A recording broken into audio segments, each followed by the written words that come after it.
Before there was a fork, there were hands. Imagine sitting down to dinner, but there's no fork on the table. In fact, the concept of a fork doesn't even exist yet.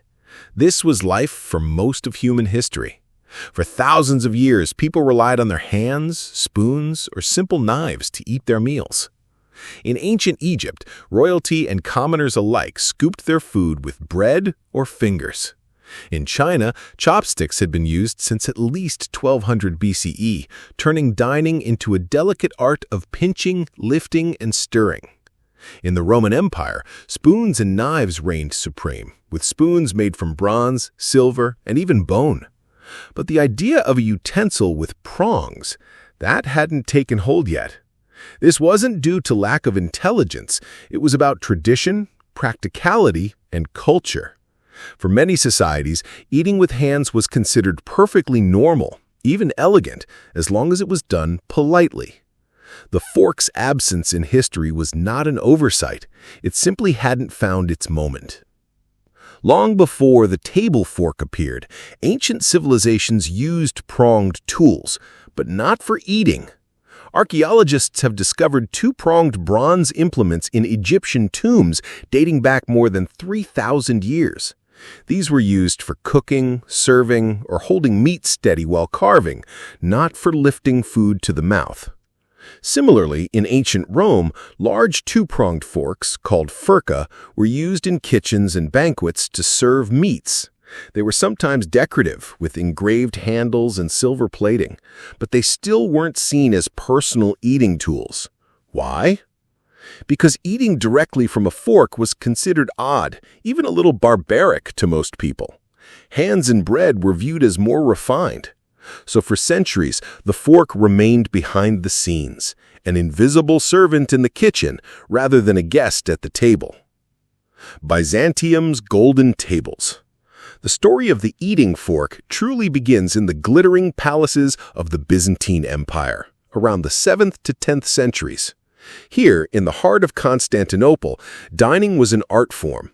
Gold plates, jewel-encrusted goblets, and small, delicate forks. We have written accounts of Byzantine princesses using slender, two-pronged golden forks to eat fruits and sweets.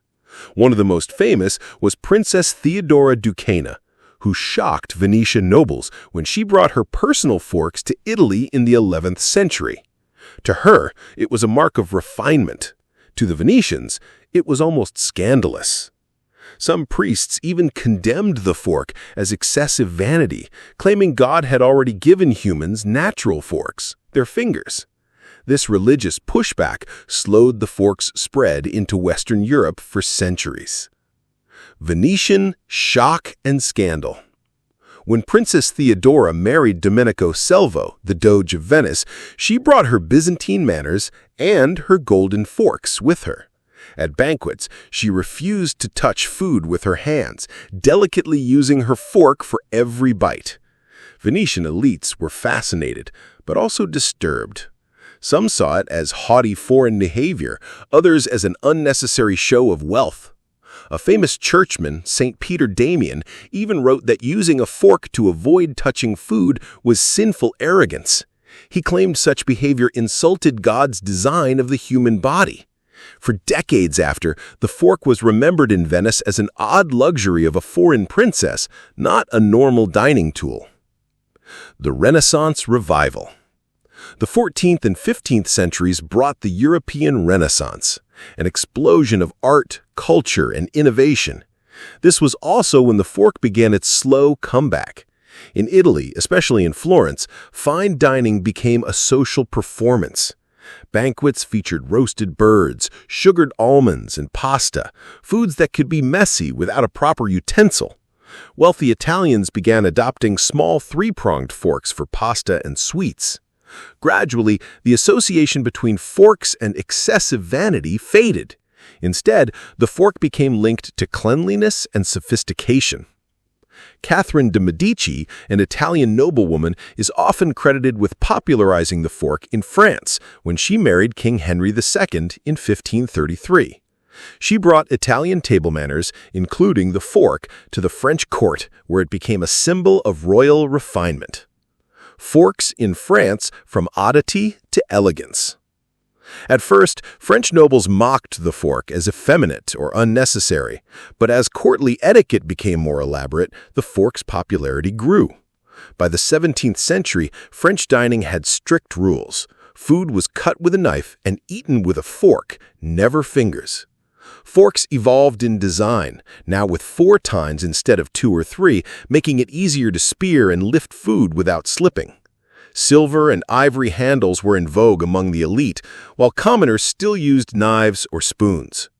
It was also in France that forks began to spread to England, though the English resisted fiercely at first. England's reluctant embrace. In the early 1600s, Englishman Thomas Coryate returned from his travels in Italy with a fork. He proudly used it in London, only to be ridiculed. People called him furcifer, meaning fork-bearer, as an insult. For decades, the fork was seen as foreign, fussy, and unmanly in England. Even King James I reportedly mocked the idea. Yet, by the late 1600s, fashion and hygiene began winning over tradition. The growing use of sauces, puddings, and delicate pastries made forks more practical. Gradually, the fork became an accepted part of the English table, though it took nearly a century to be fully embraced by the middle class. European colonists carried forks to the Americas in the 17th and 18th centuries. At first, many settlers in North America still preferred knives and spoons, seeing forks as unnecessary luxuries. But trade with Europe and the rise of formal dining spread fork use in wealthy households. By the early 1800s, the fork had become standard in American dining, aided by mass production during the Industrial Revolution. Factories made affordable forks from stainless steel, allowing even working-class families to own them. The 19th century was the fork's golden age.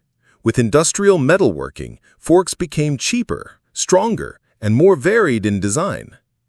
Specialized forks appeared: fish forks, dessert forks, oyster forks, each tailored for a specific type of food. Middle-class families now set their tables with complete utensil sets, copying aristocratic styles. Dining etiquette books taught proper fork usage, reinforcing the utensil as a marker of civilization and respectability. The modern fork.